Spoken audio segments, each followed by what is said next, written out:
good day, sir. Peace and all good to you. So we are the group 3 and we will discuss the guide questions that are being asked. So first, guide question letter A, describe the 19th century Philippines as represented in the film. Ganito kami noon, paano kayo ngayon? It provides a vivid portrayal of 19th century Philippines during late Spanish colonial period. It explores themes such as identity, culture, and the socio-political climate of the time. Here's an over of how the period is represented in the film. First is colonial society.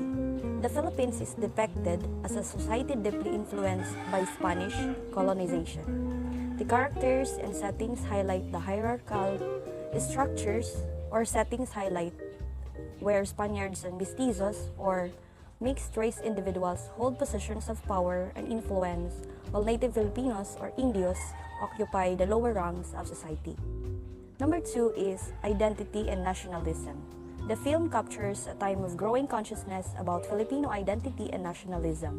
The protagonist, Kulas, embarks on a journey that mirrors the search for self-definition and what it means to be Filipino during a period of colonial rule and cultural hybridity. Number 3 is the rural and urban life. Rural areas are portrayed as simple yet burdened by poverty and exploitation. These scenes show aggressive lifestyles where people live off the land but remain under the control of landlords and friars. Urban centers like Manila are bustling with trade, cultural exchange, and political intrigue. The city serves as a melting pot of ideas and conflicts, highlighting the stark contrast between the rural and urban experiences.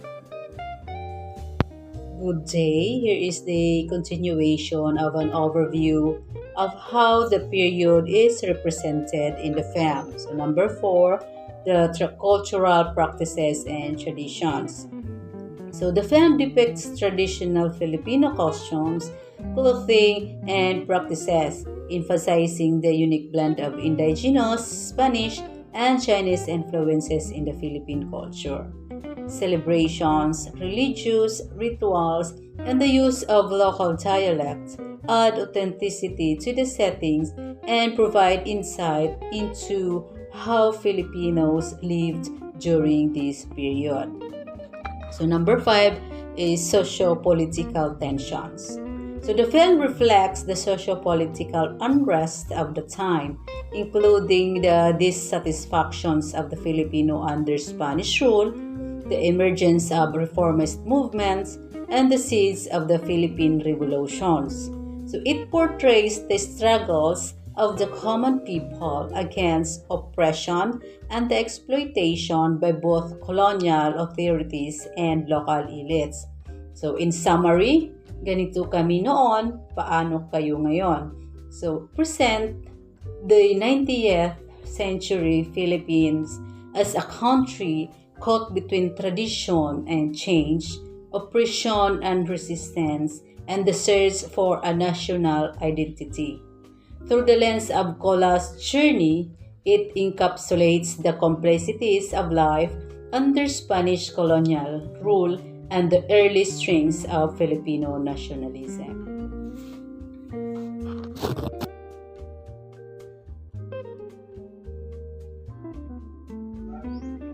So, ganito kami noon, paano kayo ngayon offers a thought-provoking portrayal of the 19th century Philippines. It provides valuable insights into the historical context, challenges, and aspirations of the Filipino people during this period. The film encourages viewers to reflect on the complexities of identity, the impact of colonialism, and the pursuit of freedom and self-determination. The films offer a fictional glimpse into the 19th century Philippines under Spanish colonial rule. The film portrays a societal marked by a stark social hierarchies, with Spaniards and the wealthy elite wielding power over the indigenous Filipino population. The narrative highlights the influence of Spanish colonialism, evident in the introduction of Catholicism, Spanish language and customs, and the imposition of Spanish laws. Through the protagonist's journey, a film explores the complexity of personal and national identity and a rapidly changing of society. What is the main questions that the film seeks to answer? One of the main questions that the film seeks to answer is the quest for identity and self-discovery. Through the protagonist's journey, the film explores the complexities of personal and national identity in rapidly changing society.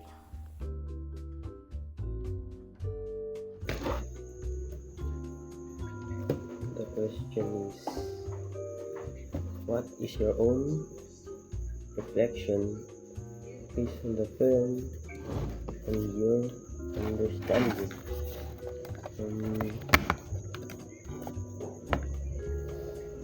The other concept that I like about this movie was how the level of Kula's happiness decreased all throughout his journey as he continued in his uncertain adventure.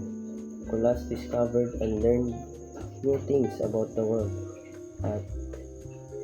At the beginning of the film, Kulas seems to be a very happy-go-lucky person even though he is lost so much in his life. But in his attempts to learn more and fit into the new environments he's into, the spark in his eyes faded, questioning his current self. I can relate to this as a young adult wanting to conquer the world during the early years of my education. I was not exposed to the true state of our society. I am just a student standing in the corner waiting for things to happen. It is late in the game that I began to look into the world with a different perspective. Meeting and interacting new people with different attitudes made me realize that there is more to explore in this world. I also started aiming for more than being grateful with what I have. With all of these things changing in front of my eyes, I realized that the more you know about how things work, the more you learn that our current society is a very cruel place to live in.